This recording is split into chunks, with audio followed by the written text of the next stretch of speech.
Okay. Thanks, Corinne. President Biden once bragged about the stock market hitting record after record after record on my watch. How about now? Meaning the stock market.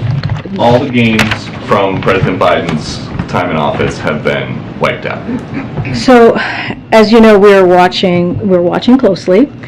We know families are concerned about inflation in the stock market. That is something that the president is really aware of. And so, look, we face global challenges. We've talked about this. We're not the only country dealing with what we're seeing at the moment as it relates to inflation. You know, Putin's price hike, inflation, coming out of a once in a generation global pandemic. All of those things play a factor. And but the way that we see this is that the American people are well positioned to face these challenges because of the economic historic gains that we have made under this president in the last 16 months. Okay, so as you say that Americans are well positioned to weather this stock market decline, what is the president's message to somebody who might want to retire, but their 401k is getting wiped out?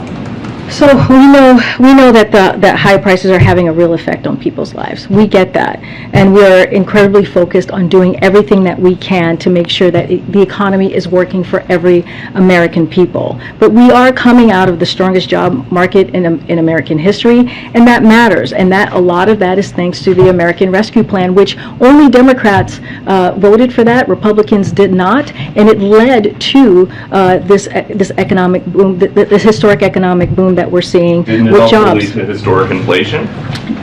No, that is not. That is not how we're seeing the American Rescue Plan. Look, the president came in. We have to remember what the president walked into. When he walked into this administration, the economy was at a standstill. Schools were closed, businesses were shutting down, 20 million people were on unemployment insurance benefits. That is what he walked into. And he took action. He got the American Rescue Plan done. Only Democrats voted for it, and it helped turn the economy around, including getting more than 200 million people having a comprehensive plan that was not in place when he walked into the administration. Okay, and then quickly, is the president running for re-election? He has, first of all, let's reset for a second. I cannot talk about elections. I cannot be a political analyst from here, or the midterms or anything like that, or including 2024. The president, as you know, has been asked that question many times, and he has answered it. His answer has been pretty simple, which is yes, he's running for re-election. I can't say more than that.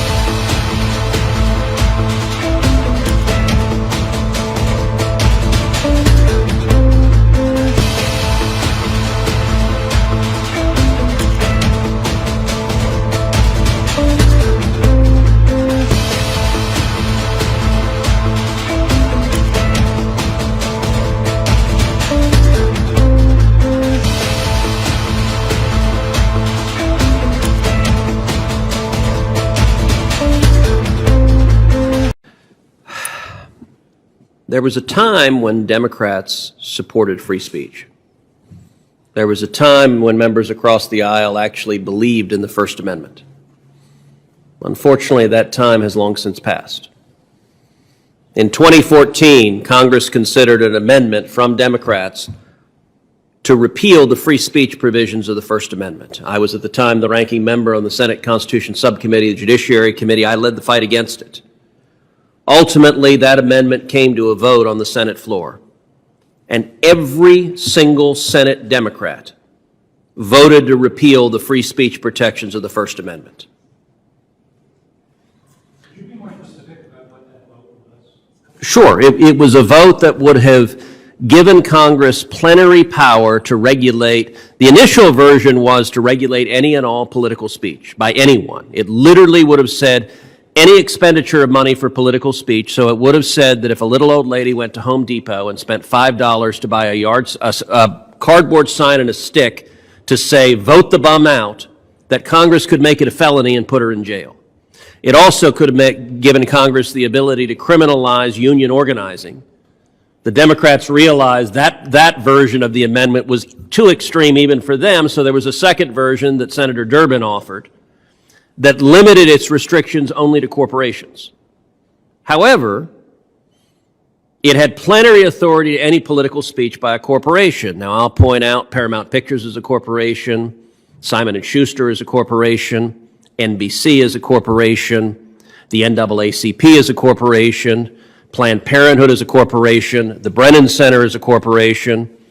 Under the proposed amendment, Congress would have had blanket authority to regulate any and all political speech by any corporation in America. It was blatantly unconstitutional, and every single Democrat voted for it when it was voted on the floor.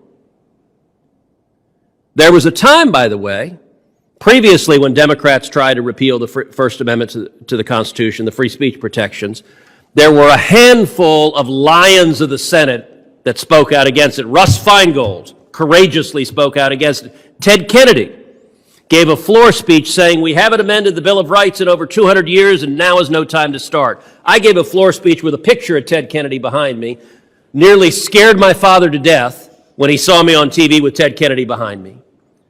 But I pleaded, is there not one Ted Kennedy on the Democratic side who believes in free speech? There wasn't a single one. Unfortunately, with this bill, that is combined by the recent willingness of the left to engage in threats of violence and intimidation against speech they don't like. We saw that with Antifa and Black Lives Matter riots all across this country, with Democrat politicians turning a blind eye, that culminated in the current Vice President of the United States, Kamala Harris, raising money to bail out of jail violent rioters threatening fellow citizens. We saw it just recently with a leak of a draft decision of the Supreme Court, and then left-wing groups publishing the addresses of Supreme Court justices, and violent rioters going to the homes of Supreme Court justices, and the Biden Department of Justice refusing to enforce federal criminal law that makes it a crime to protest at the home of a justice. But our Attorney General Merrick Garland refuses to enforce that law, and the result of that, as we saw just weeks ago, a deranged man arrested for the attack of Justice Brett Kavanaugh. That is truly a toxic stew of the current Democrats' unwillingness to protect free speech and willingness to engage in violence and threats of violence against their political enemies.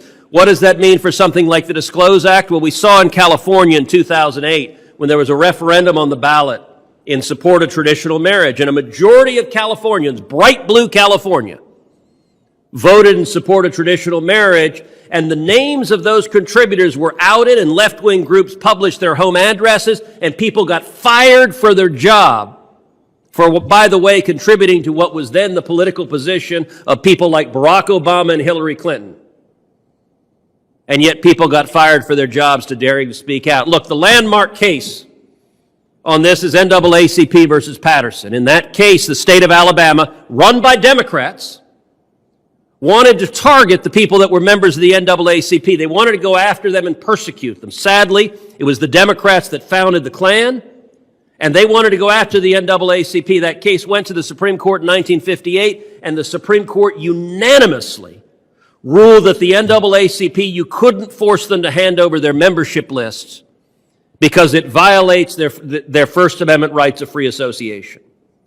This Disclose Act is designed to target and harass speech that the left doesn't like. It is blazingly unconstitutional. I will mention something, though, to my Democratic colleagues. My time's expired, but I will say, if you want to see more disclosure, and if you think the current system is idiotic, and I think the current system of super PACs is idiotic, every year in Congress I've introduced legislation called the Super PAC Elimination Act. It would do two very simple things. It would, number one, allow unlimited individual contributions to campaigns, not corporations, not unions, individuals. And number two, it would require immediate 24-hour disclosure of any contributions. It doesn't ban super PACs, but as a practical matter, they would fade away because every candidate would rather control their own message rather than some other group, and yet I've yet to get a Democrat willing to support it. I want to ask, I apologize, one question if I could ask Mr. Wiener.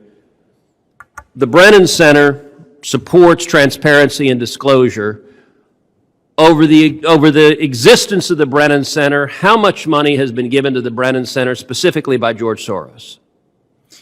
Senator, I don't know how much money specifically, but I will say that Will you answer it when I ask you in writing? Senator will be happy to respond. But I just want to And- say and that answer. I will happily acknowledge that Open Society Foundation is a Brennan Center donor, and we are proud that they have donated to us. But will you That answer the question or give me a lawyerly dodge? Because we both know how to do both of those. Senator will be happy to respond to a request. Thank you.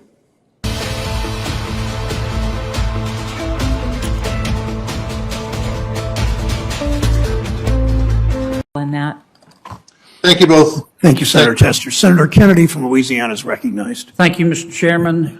Governor, Director, congratulations on your nomination. Governor, I realize at the Federal Reserve that you have a big staff that advises you on inflation.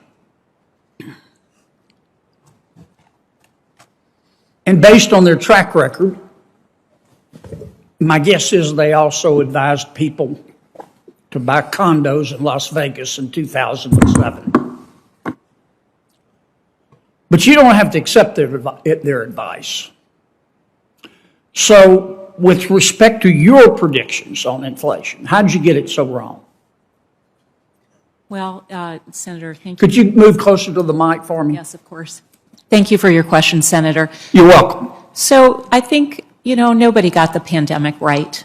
The pandemic is unprecedented. Yeah, but I'm asking you about inflation. Yeah. So I think as forecasters, private forecasters, certainly the forecasters, the SEP, the whole committee, we thought that perhaps we would see a more rapid resolution of the pandemic and the supply-demand mismatches, So in particular in cars. Excuse me for interrupting, energy. but I don't have much time. Do you think, are you saying that inflation was caused by the pandemic? So we certainly have seen the perpetuation, for instance, of the Delta variant leading to Yes, ma'am, but are you saying that the inflation is caused by the pandemic? I certainly think the supply-demand imbalances that have been the biggest contributors to the very high inflation we've seen are directly attributable to supply chain issues, distortions in demand. Well, but here's what troubles me about that. I'll agree that inflation is spreading, but I don't see people going around coughing inflation on each other. I think, and I understand supply chains matter, but so does the demand side, and so does too much money chasing too few goods. And I don't think, and I don't think any fair-minded person thinks that inflation is solely the result of the pandemic. Let me move on. Do you think that federal regulatory authorities should use their considerable power, not just the Federal Reserve, but federal regulatory authorities? Do you think they should use their considerable power to discourage private banks from lending money to oil and gas companies? No, Ma'am? no. Okay. Do you think that those federal regulatory authorities should use their power to discourage private banks from lending money to gun manufacturers and dealers? It's not our job. We don't tell banks what sectors to lend to. We just ask them to risk manage, and we make sure they have good processes in Well, place. I agree with you, and I thank you for that. Will you issue a statement to that effect if you're confirmed? Well, I certainly have made that statement. We'll continue to make Yes, that ma'am. Would you issue a separate statement saying, I want to make it clear for what it's worth to all of my colleagues in government, I don't think that you should use your power to discourage private banks from lending money to oil and gas companies and to gun manufacturers. Well, I won't Will you do that? Well, I won't tell other regulators what to do, but I will be happy to talk about what we do at the Federal Reserve, what our statutory authorities require us to do. Okay. I'm going to follow up with you on that. Okay? Senator? I take that as a yes, and I'm looking forward to that statement. Director, gosh, this is America's debt. I'm not going to have time to ask you about it because I want to ask Director Thompson a quick question. Yes, Director Thompson. Madam Director, are you familiar with President Biden's risk rating 2.0 pricing scheme for the National Flood Insurance Program? Sir, I'm not familiar with the details of that program. Well, I need you to take a look at it. You talk about affordability.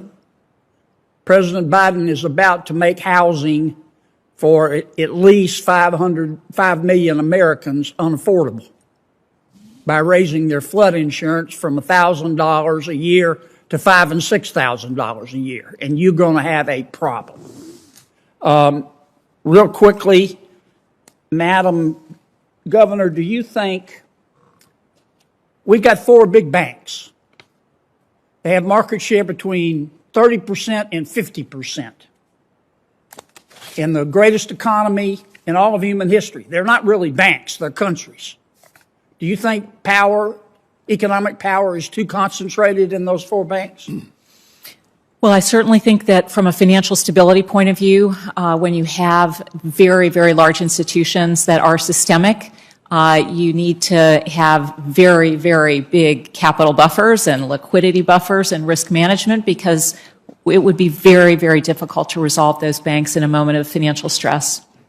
Okay. Thank you, Mr. Chairman. You've been Thank you, very, Senator very Kennedy. kind with your time. My office will work with you on that statement about oil and gas and gun manufacturers. Thank you, Senator. Okay?